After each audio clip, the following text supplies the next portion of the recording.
औलिया किराम से मदद मांगने के मुतालिक यह हदीस पाक फिर बड़ी प्यारी है। आका अलैहिस्सलाम ने फरमाया कि जब तुम में से किसी की सवारी जंगल बियाबा में गुम हो जाए तो उस शख्स को ये पुकारना चाहिए, ए अल्लाह के बंदो मेरी सवारी पकड़ा दो, ए अल्लाह के बंदो मेरी सवारी पकड़ा दो। फ़इन्ना लिल्लाहि फिल अर्दि हादिरा, अल्लाह के बंदे ज़मीन पे ऐसे मौजूद हैं, सयहबिसुहु अलैकुम, वो तुम्हारी सवारी पकड़ा देंगे। सुभान अल्लाह। इस हदीस और लोग कहते हैं कि औलिया किराम से कुछ नहीं मांगना चाहिए, औलिया किराम से मदद और वसीला नहीं मांगना चाहिए। पुराने ज़माने में लोग जब जंगल से हिराव में फिरते थे तो जिन्नात से मदद मांगा करते थे ताकि ये हमारी हिफाजत करे, हमारा काफिला खैर व आफियत के साथ इस जंगल बियाबा में से गुजर जाए और कोई शरीर जिन हमें तंग ना करे।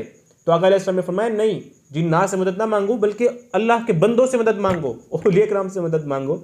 बेशक अल्लाह के ऐसे बंदे हैं जो ज़मीन में हर वक्त रहते हैं और वो तुम्हारी सवारी पकड़ा देंगे। उन्हीं में से एक सैयदना खिज़र अलैहिस्सलाम भी हैं और वो वली अल्लाह हैं। जमहूर के मुताबिक सिर्फ एक तबका है अहले तशय्युअ, वो उनको नबी मानते हैं, बाकी सब उनको वली मानते हैं। तो इस हदीस पाक को बयान किया है इमाम तिबरानी ने और इमाम अबू याला ने, उसके बाद इमाम दैलमी ने भी बयान किया और इमाम हैसमी ने भी बयान किया। ये ऐसे नहीं कि बस एक किताब में आ गई, ये हदीस पाक की किताब में हदीस। फिर उसके बाद अगली हदीस पाक सुनिए औलिया किराम की मदद के मुतालिक आका अलैहिस्सलाम ने फरमाया कि जब तुम में से किसी की कोई शय गुम हो जाए या तुम में से कोई मदद चाहे और वो ऐसी जगह हो कि जहाँ उसका कोई मददगार भी ना हो, यानी कि किसी जंगल में है, बियाबान में है, किसी भी ऐसी जगह पे जहाँ उसकी मदद करने वाला कोई नहीं है और उसके लिए कोई मुश्किल पेश आ गई है, वो किसी जंगल बियाबान में गुम हो गया है या कहीं पे उसकी कोई चीज़ गुम हो गई है, तो फरमाया वो क्या कहे। फरमाया ए अल्लाह के बंदो मेरी मदद करो, ए अल्लाह के बंदो मेरी मदद करो।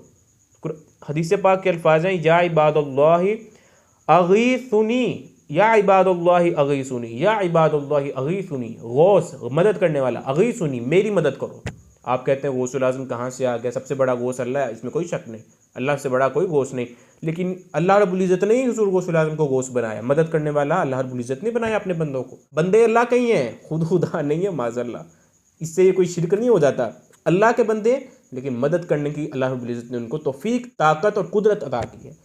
हदीस पाक के अल्फाज हैं या इबादुल्लाहि अगीसुनी अगीसुनी अगीसुनी फ़इन्ना लिल्लाहि इबादन ला नराहुम, यानी अल्लाह के ऐसे बंदे भी हैं जिन्हें हम देख नहीं सकते। और फिर आगे क्या फरमाया, और ये तजर्बा शुदा बात है।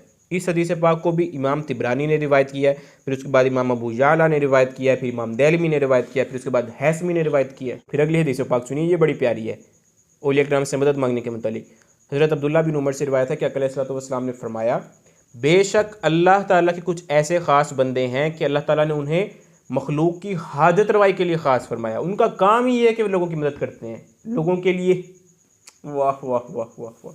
अल्लाह ने उन्हें पैदा इसलिए किया कि वे लोगों की मदद करें, लोगों की हाजत रवाई के लिए रब्बुल इज़्ज़त ने उनको पैदा। इन्ना लिल्लाहि खल्कन खलक़हुम लिहवाइजिन नास, लोगों की मदद के लिए, उनकी हाजत रवाई के लिए रब्बुल इज़्ज़त ने उनको पैदा इसलिए किया। सुभान अल्लाह। तफ़ज़उन नासु इलैहिम फ़ी हवाइजिहिम, लोग घबराए हुए अपनी हाजतें उनके पास लेके जाते हैं और वो उनकी हाजत रवाई करते हैं। उलाइकल आमिनूना मिन अज़ाबिल्लाह, तो ये अल्लाह ताला के ऐसे बंदे हैं जिनको अज़ाब से अल्लाह रब्बुल इज़्ज़त ने अमान दे दी हुई है। इस हदीस पाक को इमाम अबू नुऐम ने बयान किया है, इमाम तिबरानी ने बयान किया है, इमाम खुदाई ने बयान किया है, इमाम मुनज़िरी ने बयान किया है, इमाम हैसमी ने बयान किया है। अंदाज़ा करें आप।